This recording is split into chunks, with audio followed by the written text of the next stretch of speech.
Heart on the matter.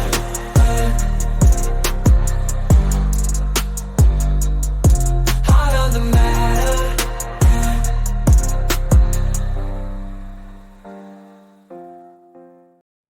Hey guys, thank you for joining us for another episode of Heart of the Matter. We are your hosts, Marcus and Scott. This podcast takes a deep dive into the issues of a man's heart, and it is our sincere desire to present practical ways to be centered in all areas of our lives. Have you ever been on a date in 2024? Who pays for dinner? As men, what is expected of us? Today we will cover how to apply the 3 P's that every man needs in their lives. Let's get to the heart of the matter. Let's get to the heart of the matter. So, who pays? You're at dinner. I assume you've enjoyed yourself. There's been good conversation. And the waitress brings the bill. But let's just say they put it in the center of the table. Who pays? I think it depends on how things went, because it could have, if all things went well, it probably came my way. And if things didn't go well, she may say, hey, I'm paying for this. Okay. She's paying for it because the date didn't go well. There wasn't chemistry. There wasn't connection. It could be that, or it could be that she believes that she's an alpha female and she's going to take charge of her bill. Alpha female? I guess that's what we're calling it. Feminist? I'll go with that. I hadn't. Thank you for introducing me to the alpha female. I didn't. But yeah, okay. So she feels the responsibility to pay for herself, is what you said? I'd say herself. I don't think she's paying for the whole meal on her own. And it could go that way too. So where are we? Is this a first date scenario? This is first date. We'll go first date scenario. Okay. First date scenario. And check comes and she's reaching for it. No, I'm gonna pay for me. Yeah, we can split this. You're not cool with that? I don't think there's gonna be a second date. Probably not. For sure. But I know this, if she's paying for both of us, I've done a good job. Wait a minute. What? Yeah. Wait, what? I'm telling you, if she says, man, I'm taking this whole bill, that means I've done a good job. I've done some good work that night. I can't disagree with you. You know, I mean, that doesn't that tell you something? I don't know what that means, but it means I've impressed something. I've done something right. She is impressed. If she says no, I got the bill, not I'm just paying for myself. Yeah. As a traditionalist, I think that it's incumbent on the man to pay for the meal on a date, especially if it was your idea. You invited her on a date. Usually that's how it works. We are the hunters. We are the gatherers. So in most cases, I would assume we went after her. We asked her on a date. And I know we have these alpha females. Is that what you want to call them? And maybe she asked you on a date. So maybe you feel like she's entitled to, or it is her responsibility to pay for the meal because she asked you on a date. Just traditionally, I think it's on the man to. But I will say, in an ever-changing climate. Okay. You're married 23 years. I'm married almost 15 years. Yeah. So when we were dating our wives, it wasn't the same as it is today, where women feel like, hey, I can take care of myself versus having a guy take care of me. I still think that, and I know that there are women who have that mindset that I don't need a man to do anything for me. I can do it all myself. I would beg the question, why are we on this date? Where are we going? Like I said, I traditionally would not even think twice about having her to pay, but I absolutely would be appreciative if she said, no, baby, I got this. And I would qualify, are you sure? And she would win points with me. She has done something well tonight. If she said, "No, no, no, no, no, no, no, keep your money. I got this. I'm treating you." So you say, but because you're such a traditionalist, it wouldn't offend you? You wouldn't be offended by it? I absolutely would not be offended. Now, if this was a habit and I felt like you were trying to, I don't know. I wasn't expecting you to ask me that question if I'd be offended. I would not be offended at all. And I Thank you. Please, please, please, and thank you. and Re- I think because the climate is changing so much, you have to adapt to different things. Whereas in the 50s and 60s, that would be totally uncommon to go out somewhere and a Woman woman pays pays. something. Absolutely. And as we change, I wouldn't be offended. I'd be like, oh, that's cool. Absolutely. But with that being said, neither would I have the mindset that because you paid for, now I'm looking for you to take care of me. Absolutely. In no way would I subscribe to where a man just isn't a man. And I don't even know if that's the way that I want to say it, but you have no desire to work. You have no desire to provide for your woman. And your expectation is for her to do the providing for you. And you just gonna sit back and chill and Big kick it. I don't know, play PlayStation, Xbox. I don't know what that is. There's another term for that. Are you going to use that term? I don't know. I don't know if that's one of those words you could use. It kind of rhymes with slimping. Okay. And I understand that. But in relationships or partnerships, Yes, that's absolutely, what it more is than one providing for the other. It's a man. partnership that you come into. You cooking? And so it would throw me off if we're on a first date and she says, "Hey, I'm paying." I'd start be like, "Man, no, I don't know," but I wouldn't feel offended by it. Not in But the least bit. no, but it is. It's a partnership, and you work together, and you make things work. And one picks up the slack one way, and and it's constantly changing. Let's say I lose my job. Oh, absolutely. All of a sudden we don't have income. Well, my wife works. But it doesn't mean that I just go unemployed the rest of my time we're I'm married. on vacation. I just retired. Yeah, I just retired. Negative. No, that's not the way it goes. And so I think when people go into relationships, they need to look at it as a partnership Yes. on both sides. And if your wife, it could be there's some situations where the wife doesn't work. That's great. It's however your relationship works of what works for you. I'm not telling one person's wrong, one person's right. I'm just blown away how we went from a first date to we're already married. Well, I mean, it's got to get there some way. But I'm just giving you a hard time. We start off on the first date. She's paying for it. And I see what it is. You're like, yeah, let me get this one because this one's ready. This one's ready. Mine. This is mine. I got it. Find your own. Well, in this world too, I think that dating that so many people date without a commitment in the end of it. Yeah. And so when I went into dating with my wife, the end result for me was going to be marriage. It wasn't to just have a fling. And so I think people they don't take it serious no more. It's just, hey, we'll do whatever we want to do and we can have some good times, but there's no commitment at the end of it. And I think that's how I went from a first date to marriage so quick, is because there was a commitment when I started it. Absolutely. And so it's tough I mean, we can laugh about it, but I think that's a progression. Hey, if you're dating somebody and if it doesn't work out, I understand that too. I'm not saying the first person you date you should marry, but you should have some kind of end result if you're dating someone. Thinking beyond us dating. We're dating for a purpose, not just for pleasure, if that's what I'm hearing. I would say pleasure. I agree with that. Yeah. So, I mean, somebody paying for the first date, who pays for it?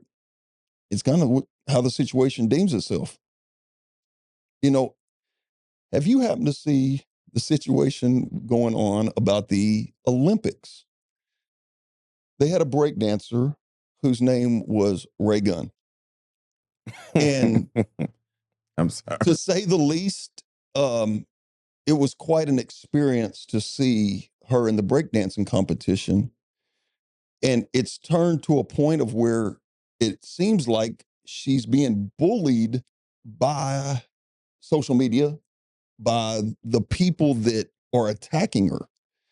And how many times in our own lives have we seen people do something foolish Okay. and put it on the internet only to be completely chastised? Okay. And what would we do if that was our wife? And all of a sudden, she's the laughing stock of the world. So we're talking about being a protector now. Yes. Okay. That How? was a smooth transition to protector, because you brought up Raygun and then you said breakdancer and in the same sentence, and I was like, no, I'm just I don't want to get. I'm sorry. That's comic relief. I couldn't help it. Y'all were thinking it. I'm sitting. I had to say She killed it. it. Bro, you doing the same thing that you. We can't talk about the thing on the stinking pod if you're gonna make the jokes. She did kill it. Like they're not gonna have breakdancing ever again in the Olympics.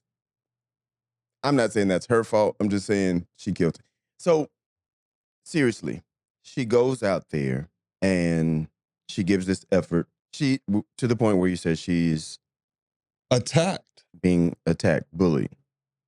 How, as the person in relationship with her, and she's married, if I understand correctly, how would you protect your wife under such what started off as like joking has seriously turned into strong vitriol? We're like, what do you do? What do you say? Do you come on television and make a statement or something about, hey, look, we get it. It was funny at first. Now it's become a problem. As her husband, she is someone's wife. She's someone's daughter. I don't know if they have children. She's someone's mother. That's what I don't know what to say to that. How would you protect her? I think as a man, you have to make some kind of statement. If it was my wife and and there was a situation like that, I'd have to take the L. I'd say, man, look, I understand that y'all are attacking, but can you please, I mean, let up? So is this just socially? Do you get off of social media? I think that's one way. We don't live in Australia. Australia, which where she's from. I would imagine that this would definitely go beyond just the social media content type of thing, and being kind of a traditionalist type of thing. I mean, I'm the guy who I'm going to walk on the outside closest to the road, and have my wife walk on the inside, or my children. If we're walking and I see something that looks sketchy or see someone that looks sketchy, I'm totally dialed in, right? And I don't know where this is going to go, but kind of preparing for the worst. If this is going to be the worst, you're going to get the worst of me, right? So I And don't, I I don't think know, bro. it's kind of the same situation. So you're talking about in the physical. Yes.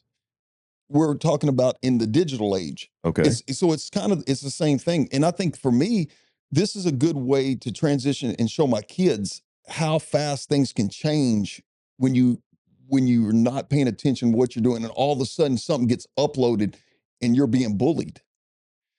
It's a way to teach your children that, hey, it's very important what you're uploading, what you're putting out there on social media. And sometimes they think it's funny, it's a joke, and all of a sudden they're being bullied.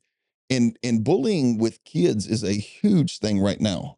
I mean, cyberbullying is to a point of where kids are, Making themselves unalive. yes, Right.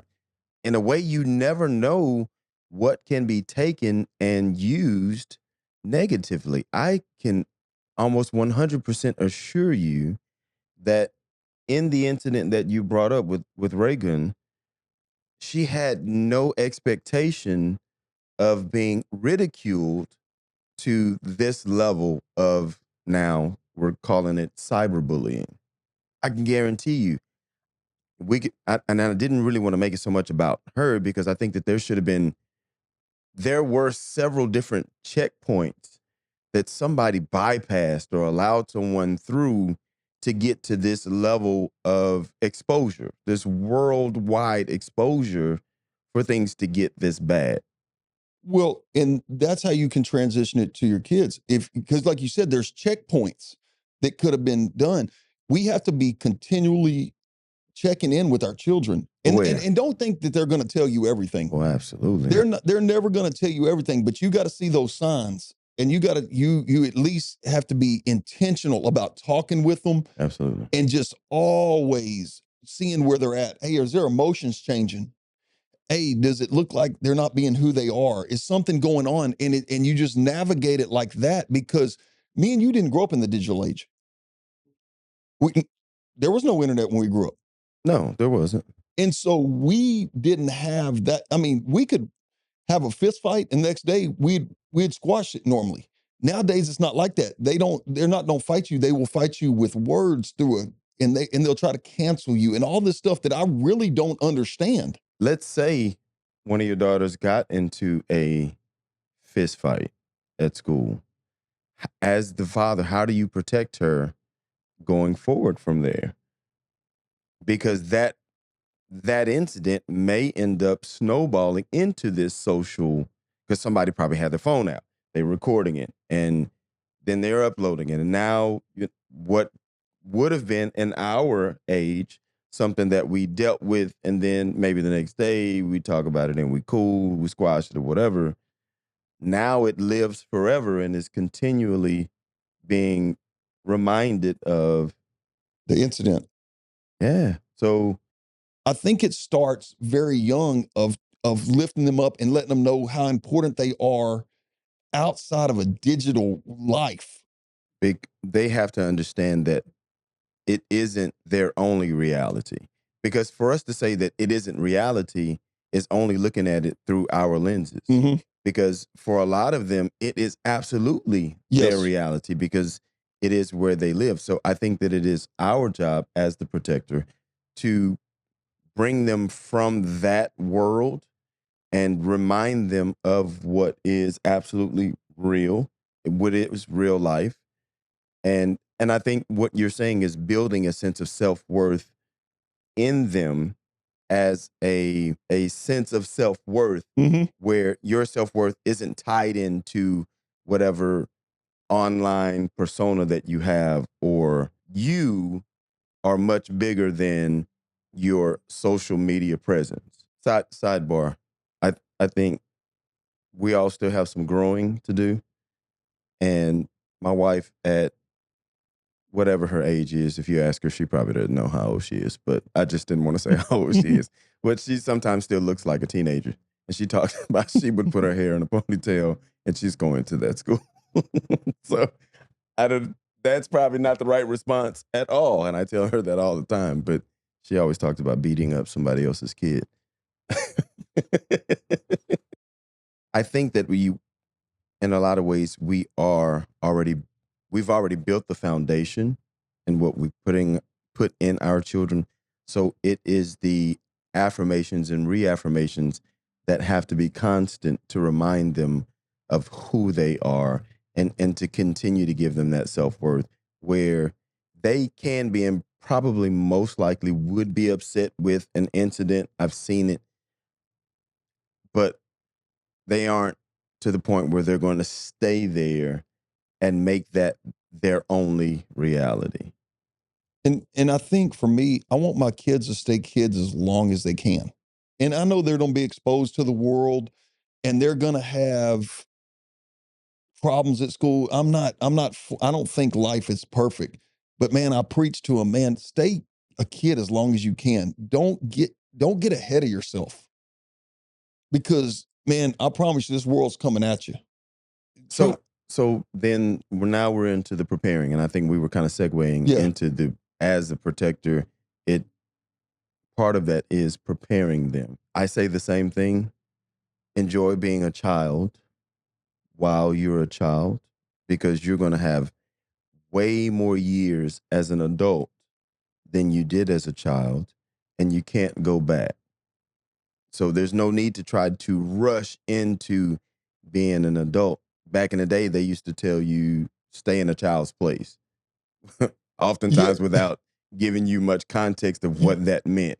Back in the day, there was no context in much. It might have just meant don't question me about something that I said. Yeah. When you hear grown folks talking, You find don't, yourself somewhere else. yes. You know what I mean? Those types of things.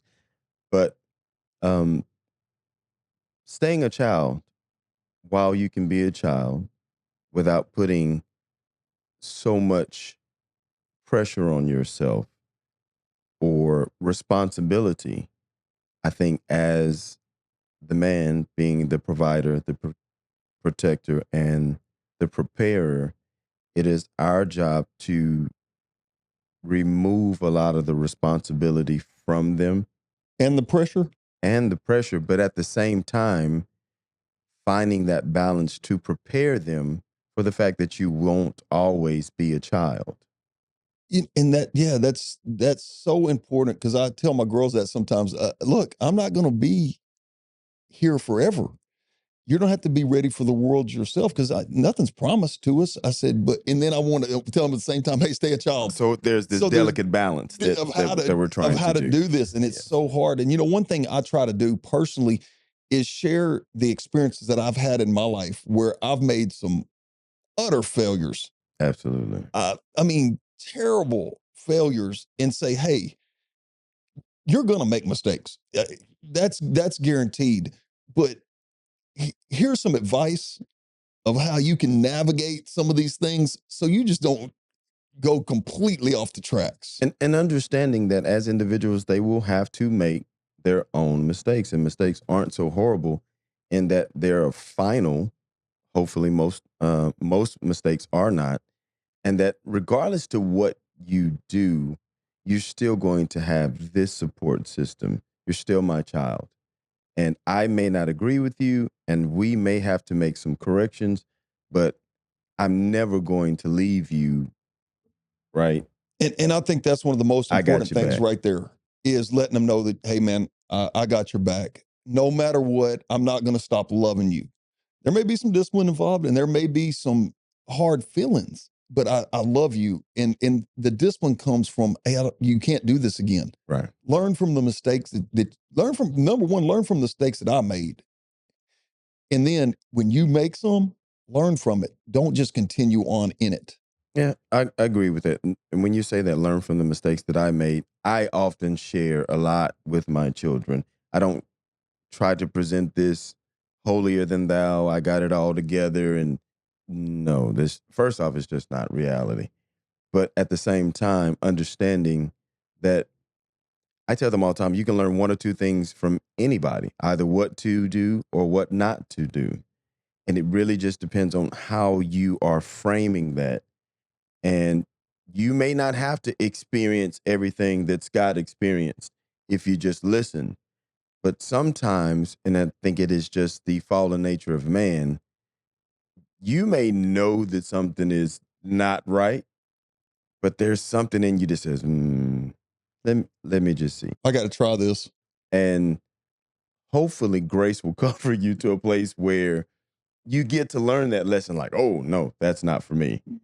And I so want to talk about this one time with my son, and an issue where he found out that something that his friends were doing socially and it wasn't acceptable, he thought that he would try it.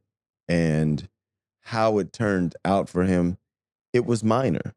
But having that incident, you can talk to him today and he's like, nah, that's not for me. And so I pray that that opportunity is enough to keep him when he comes to the next thing and says, well, because of that one time, I'm going to do the right thing this time. They are human beings. And So that sometimes the experience is the best teacher. best teacher. Because that's how I learned was through experiences and failure. I mean, if you think about it, you were the child at one point, Yep. and they were the old person that didn't know what they were talking about. Hey, man, you shouldn't do that. Okay. You old school. We do things differently now. Y'all don't even know how to talk, right? Yeah. Whatever. And now, Jesus, the language that they use, it's hard to follow, bro. Like, what are you talking about? Anyway, experience is oftentimes the best teacher. And as the man, it is our job to provide for them. It is our job to protect them. And it is our job to prepare them for what lies ahead of them. It's not always easy to do, but it is absolutely necessary. Absolutely. So I hope that the 3 P's that we talked about will help somebody out. Because, man, we were just talking. And you know what we're talking? We're living life together. Oh, absolutely. We're living life together, and we're trying to do the things that we can do best. That's all it is. So that wraps it up today. Thank you for joining us on The Heart of the Matter. We aim to give you good content that matters and makes a difference in your life. We're your hosts, Marcus and Scott. Stay strong. See you next time. See you next time.